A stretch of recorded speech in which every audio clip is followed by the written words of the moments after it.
Hello YouTube, I'm back again with another video. Obviously going to be doing my third update on Yellow Katakuri. I know this deck isn't fully complete. It isn't the most meta. There might be some cards that I may be missing. Obviously now with how hard it is to get access to certain cards due to the lack of quantity.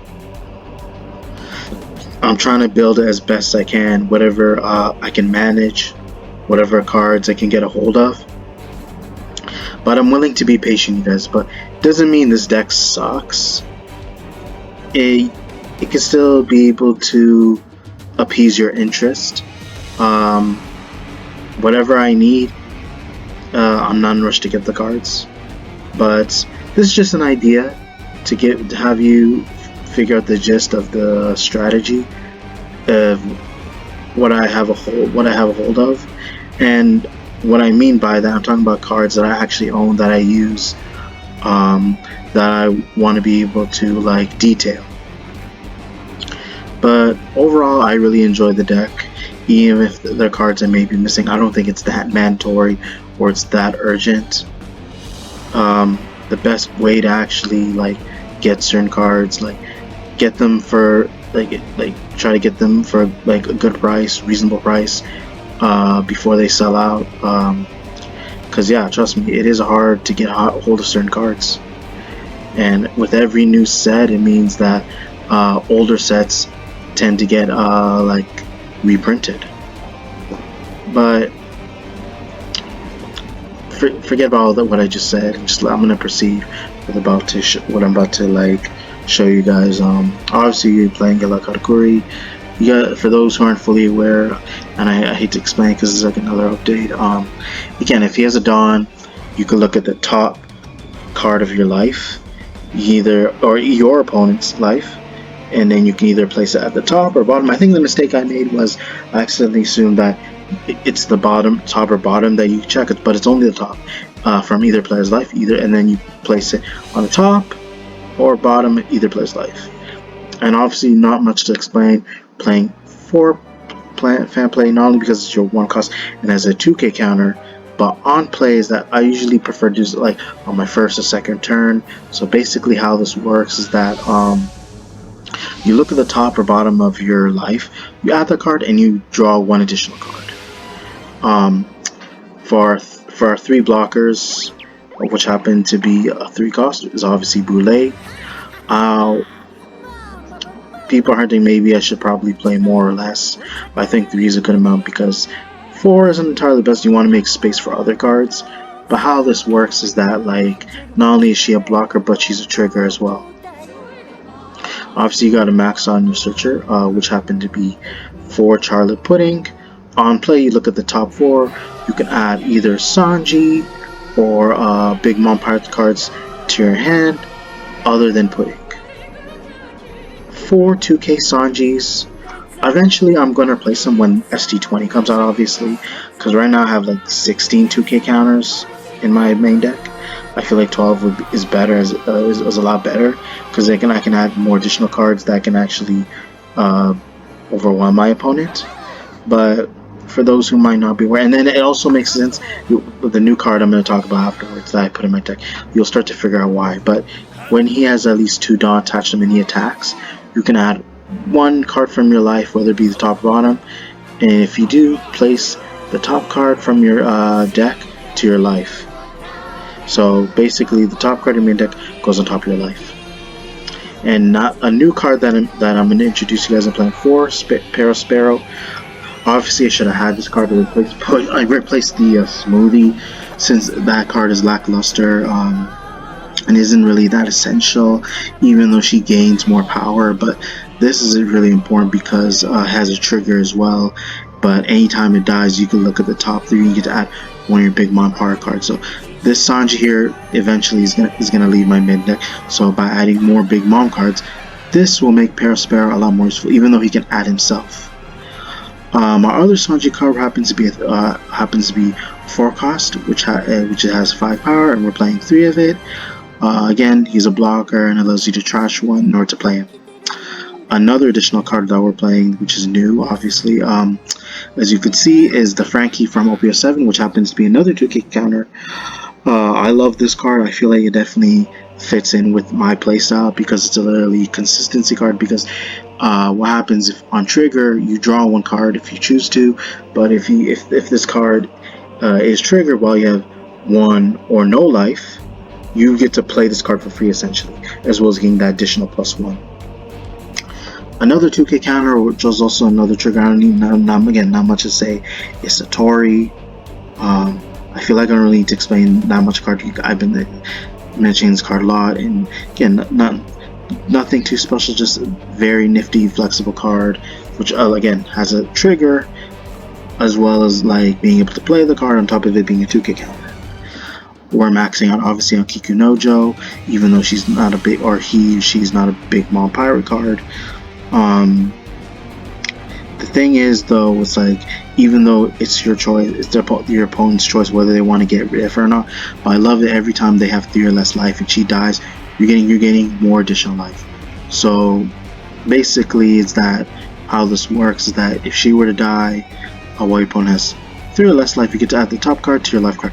Or on trigger is that if this card's triggered, you get to play this card if your opponent has 3 or less life for free.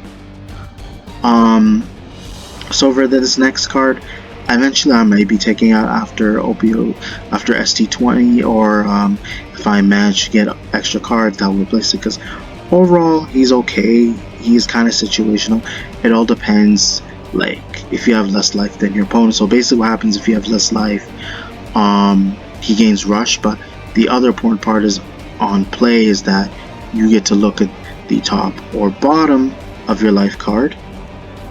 My mistake. Every time I keep making that same mistake. I don't know why I keep assuming but you could look at the top card of your life, and either your life, your opponent's life, and you have a choice whether to place it onto the top or bottom. And if you do have less life, this card gains rush. For Gadatsu, I feel like is no exception, even though eventually might start, its effect becomes inefficient when the less Dawn your opponent has, because you can't be able to get rid of more problems. But it is very strong early game, and sometimes that actually does make a difference. Again, if they have an early blocker, again has strong power, and I could possibly add more removal. But the thing is though, a lot of the cards are very essential, so I'd have to figure what other removal could I use, which I could replace a card that I don't need. But overall, I'm digging the deck. So Gadatsu, again, you still have to have a play set of this card. Just able to make a huge difference early game, and able in order to bring like more broad board presence onto your field, so that not only can you scare them with high power characters, but that they don't have enough defense on them. And for big moms, we're playing the 7-cost Charlotte Linman. Not much needs to say on play. Still a very scary card, because not only is a big character, but literally even though your opponent chooses, it's either they trash 1 life or you gain 1 life. So it's always it's never negative for you. So even though you might want to gain life, but sometimes it's even better when they trash their own life. But sometimes, yes, at the same time, that can dictate the game, whether it puts you in a winning situation or it puts you in a losing situation. And a new additional card that I put to my deck is the 10-cost Charlotte Linlan. I should be having a playset, but I'm still contesting the waters of this deck. I need to know the full potential of this card before I can even think of having a playset. I get it, it's very strong, you want to be able to see it, but it depends, and I probably need more of an explanation to this card and how it fully works, because I haven't got to play the card. I managed to get a hold of 2 of them. But basically how this works is that on play is that if you have a big mom, if your leader is a big mom pirate card, you gain 1 life and your opponent trusts you. My only thing is I'm trying to figure out is if your opponent has no life, will this effect be able to resolve? Or let's say your opponent has no life, but would you still gain 1 life? But overall, I can understand how strong this card is, because it can make a huge difference late game. So I see it more of a late game card rather than an early or like a mid-game card, because it all depends on your opponent's life, as well as you want to be able to save up your Dawn to actually increase the power of your characters to basically finish them off and make them waste up their counters in hand. So we're playing two 200 millions volts Amaru. Not much to explain. I said it earlier in my past videos of this deck profile. Again, this is an update. You up to one of your leaders or character cards gains 3,000 power for the cost of 2 Dawn. And if you have 1 or less life, one of your opponent's characters have for the cost 4 less, they are rested. When they're active, 4 or less cost characters, they become rested. And on top of that, when it's triggered, you can trash 2 cards of hand, add the top card from your deck to your life. And it literally takes the card when it triggers, as long as you discard 2, it takes the card from the main deck on top and places on top of your life. The same thing that helps gain more life is Soul Focus. This card's underrated. People really, again, I'm going to keep saying this card's underrated. Very awesome card. Your choice whether you want to play it or not. I really dig this card. I feel like it really comes in handy. It makes a huge difference because being able to change an opponent's life, again, is very effective. Especially if a character might have 4 or they might have less than 4. Even it's still good even if they have max life at 5. But this comes in because, again, similar to the 7 cost Charlotte Linden, your opponent either trashes 1 life or you gain 1 life. And I don't know if I'm trying to recall, I was pretty stupid, but I didn't realize for the trigger, but I'm not going to repeat probably what I said in my possible previous videos, but what I do know is on trigger, you get to activate this card's main. And I don't know if I said this, but it might sound ridiculous. I don't know if I feel like I said that you had to pay 5 Dawn in order to play it, but that's not really the case. The moment it's triggered, it's free, and then it resolves. So they still have to either trash 1 or give you 1 life. But overall, you guys, I really enjoy the deck. Even if it's not the best, it's not the high tier meta deck. This is simply a deck that I'm playing because I feel like it suits my playstyle. And although I may be missing some few cards, again, this is no rush. I really approve this deck. It's something different, something validated. Something, of course, maybe I need to work on, but I do approve of the current build right now. And eventually, yes, there will be some changes afterwards. It will definitely take some time before I make those minor adjustments. But I feel like too much doesn't need to be done.